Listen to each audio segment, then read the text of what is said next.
पर देवरान हमारे भाग गए नहीं किस्त के चक्कर में। पता है उनका कहाँ है? नहीं, उनका पता नहीं है। कुछ पता नहीं। नहीं। तक हमारी लड़ाई ये है कि जो महिलाएं गायब हुई हैं उनको ढूंढ करके ला कर दें, जिन महिलाओं का मान सम्मान गया है वो ला करके दे दें, जिनकी इन माइक्रो फाइनेंस कंपनियों के दबाव में जो अपनी संपत्ति बेच दी, अपने गहना बेच दिए, अपने पालतू जानवर बेच दिए हैं और इसके अलावा जो ज़मीन जायदाद बेच दी है, ये सबकी वापसी होनी चाहिए। गंगाराम बिंद जी को, वो दरोगा साहब हैं, हालांकि वो जो बातें कह रहे हैं वह बेतुकी बातें कह रहे हैं, क्योंकि उनका कहना है कि तुम पैसा लियो तो पैसा दो। मैंने कहा कि भाई ठीक है, पैसा लिए तो हम पैसा दे देंगे, लेकिन उनका अधिकार नहीं है कि वो 6 बजे के बाद आएँ या फिर शोषण करें महिलाओं का। तो वो कह रहे कि भैया वो दिया है तो करेगा ही। क्या शुभ नाम है आपका? सुरजन कुमार जी, कहाँ घर पड़ेगा आप? सदरपुर बरौली। सदरपुर बरौली। क्या आप इन लोगों की लड़ाई लड़ रहे हैं समूह वालों से? जी जी बिल्कुल। क्या लग रहा है आपको? हम जीतेंगे वैसे भी, जी, क्योंकि कारण ये है कि जो महिलाएं हैं, इन महिलाओं को थोड़ा सा बरगला करके, मिसलीडिंग करके ये लोग क्या किए हैं, बिजनेस के नाम पे पैसा दे दिए हैं। जी। अब ये जो महिलाएं जो अपना नाम नहीं लिख सकती है, ये बिजनेस कैसे कर पाएंगी? अगर हम पढ़े लिखे लोग जो बिजनेस नहीं कर सकते हैं तो ये कैसे कर पाएंगे? पॉसिबिलिटी है नहीं। जी, जी। तो ये महिलाओं को देते, खास करके ये महिलाओं का ही समूह बनाते हैं, जिसमें कोई भी आदमी यानी कि मेल जो है इंटरप्ट नहीं कर सकता उसमें। इनकी पहले टर्म्स और कंडीशंस रहती है और ये शुरुआत में बताते नहीं है कि मतलब इनका रेट ऑफ इंटरेस्ट कितना रहता है। ये 1 या 2% बता देंगे, लेकिन लेते हैं 18% से लेकर 34% तक लेते हैं। अच्छा।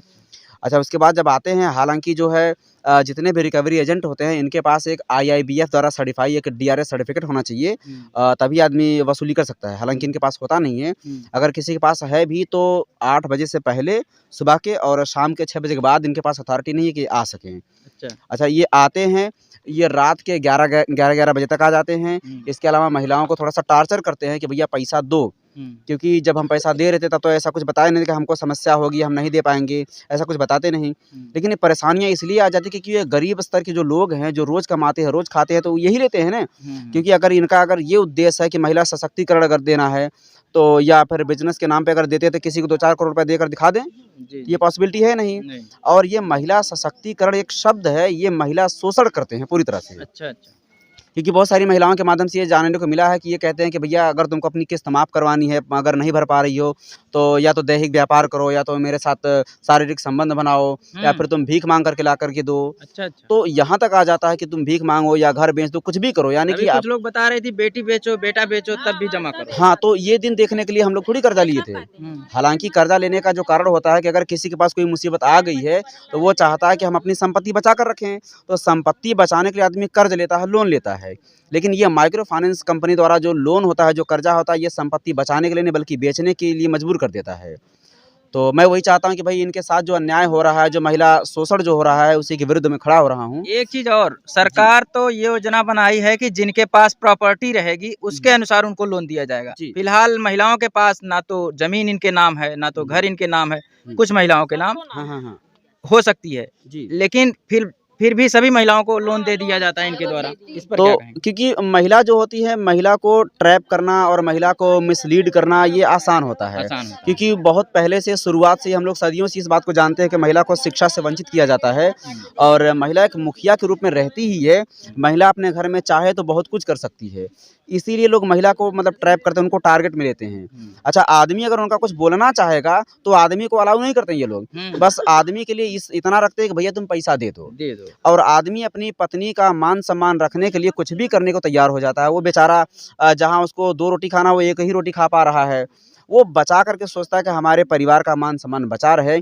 पर इन माइक्रो फाइनेंस कंपनी का जो उद्देश्य है, ऐसा कुछ भी नहीं है। वो चाहते हैं कि अनहोनी कोई भी हो जाए, आपके साथ किसी की मौत हो जाए, आपका घर ढह जाए, कुछ भी हो जाए। अभी मेरी जानकारी में एक राम मूरत जी रहे हैं, उनकी वाइफ को जो है कैंसर है और उनको भी हार्ट की प्रॉब्लम है।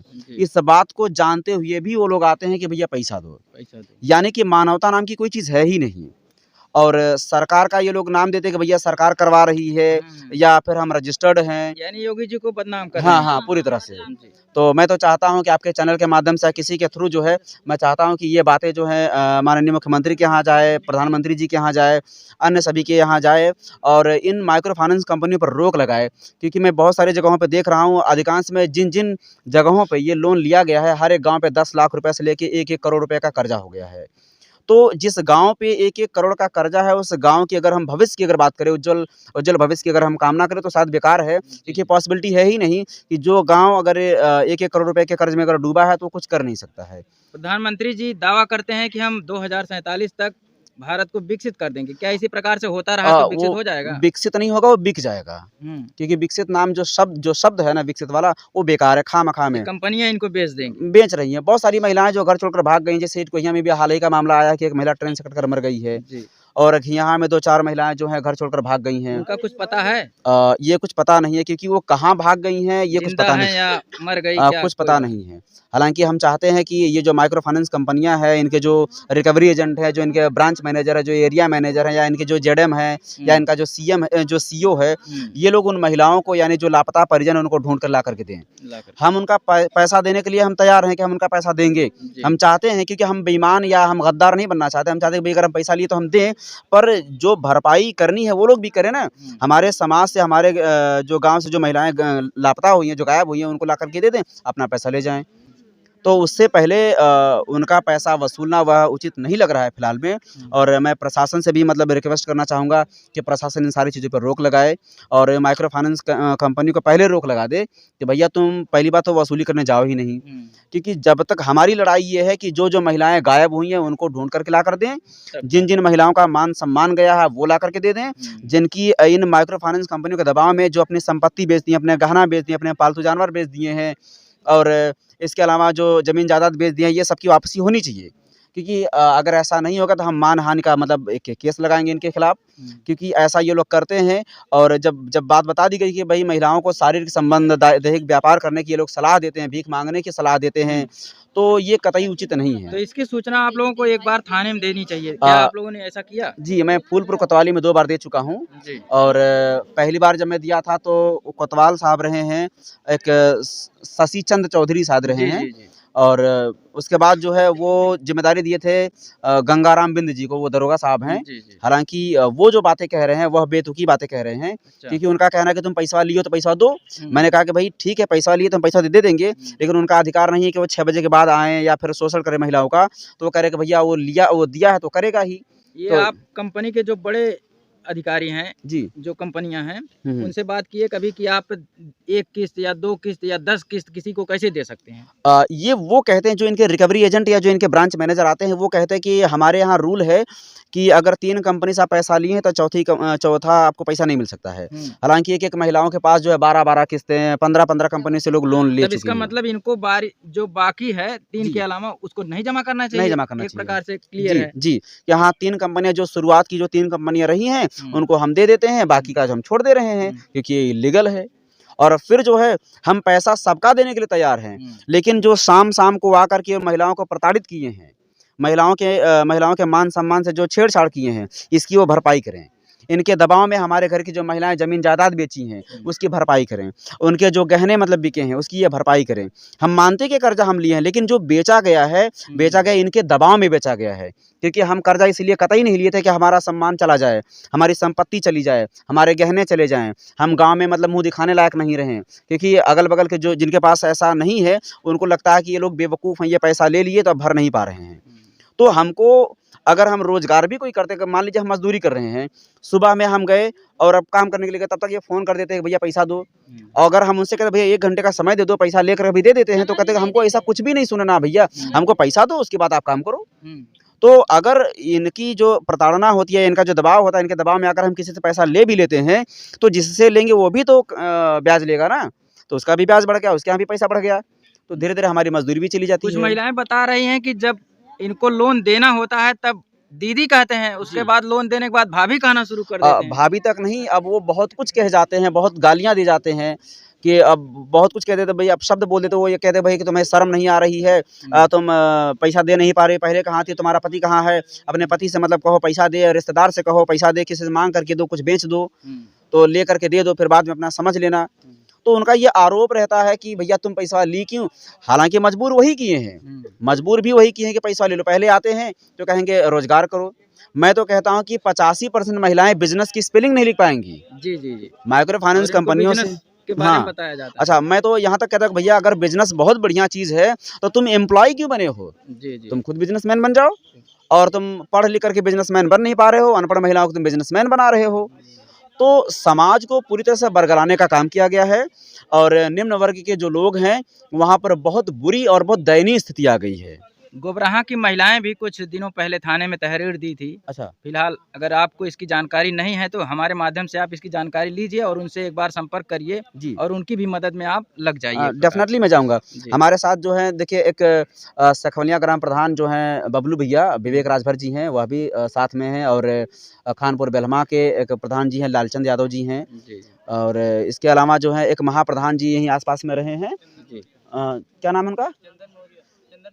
चंदन प्रसाद मौर्य जी, वह भी साथ दे रहे हैं। इसलिए हम इस बात का दावा करते हैं कि भई हम ये जो जंग लड़ रहे हैं उसको हम जीतेंगे भी, क्योंकि हमारा जो मुख्य उद्देश्य है महिला सशक्तिकरण, ना कि महिला शोषण।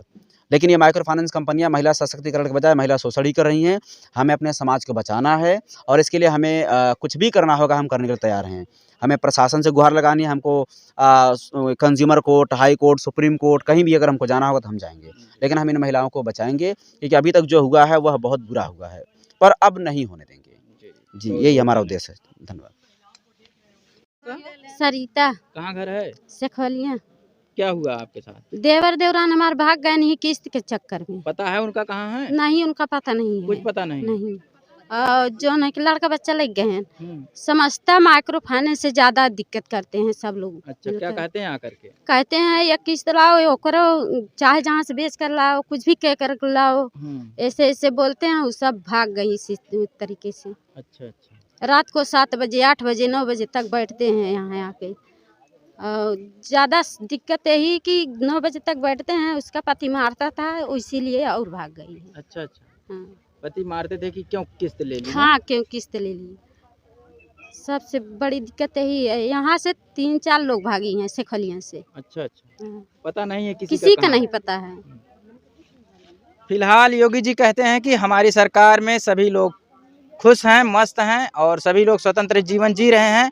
अगर इन जो व्यक्ति यहाँ से घर छोड़ के चले गए हैं, अगर वो कहीं मरते हैं, आत्महत्या करते हैं, तो इसका जिम्मेदार कौन होगा? आप लोग कमेंट करके बताइएगा। फिलहाल इस वक्त हमारी मौजूदगी सखवलिया ग्राम सभा में थी और यहाँ पर कई ग्राम सभाओं के लोग इकट्ठा हुए थे। ये समूह लोन वालों के ऊपर आरोप लगा रहे हैं कि वो आकर के भद्दी भद्दी गालियाँ देते हैं और कहते हैं किसी भी तरह से ज़मीन बेच के लाओ, चाहे लड़की बेच दो अपनी, चाहे अपना लड़का बेच दो, बेच करके हमारी किस्त जमा करना है हर हाल में। फिलहाल आप कमेंट करके बताइएगा कि ऐसे जो अभद्र व्यवहार करते हैं ऐसे लोगों के खिलाफ क्या कार्रवाई होनी चाहिए। जय हिंद।